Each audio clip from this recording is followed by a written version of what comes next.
চলুন বন্ধুরা, অনেক জায়গায় তো ঘোরা হলো, এবার একটু মেদিনীপুর জেলা ঘুরে আসি। মেদিনীপুর জেলাকে আমরা প্রথমে 3 ভাগে ভাগ করে নিলাম: খড়গপুর, মেদিনীপুর টাউন আর ঘাটাল টাউন। প্রথমে শুরু করি ঘাটাল টাউন দিয়ে, কারণ মেদিনীপুর অনেক বড় এলাকা, একসাথে দেখানো সম্ভব নয়, তাই ভাগে ভাগে আপনাদের সঙ্গে শেয়ার করব।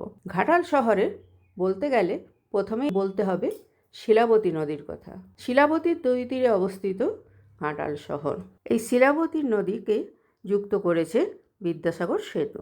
আমরা এখন দাঁড়িয়ে আছি বিদ্যাসাগর সেতু। ওই দেখুন দূরে দেখা যাচ্ছে ভাষাপোল।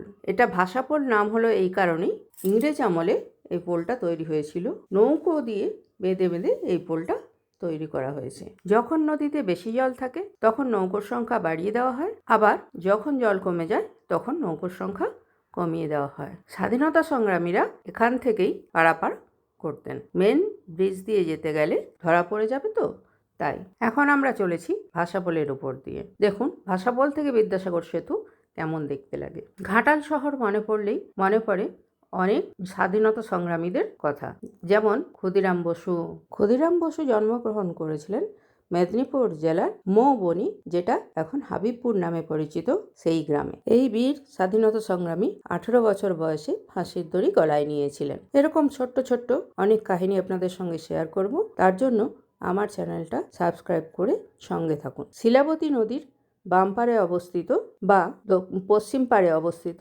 বিশাল মার্কেট, এটা আমরা ঘাটালের নিউ মার্কেট নামে জানি। আর ডান পাত্রে অবস্থিত বিদ্যাসাগর স্কুল, যে স্কুলের জন্য বিদ্যাসাগর মহাশয় 100 টাকা, তখনকার দিনের 100 টাকা অনুদান দিয়েছিলেন।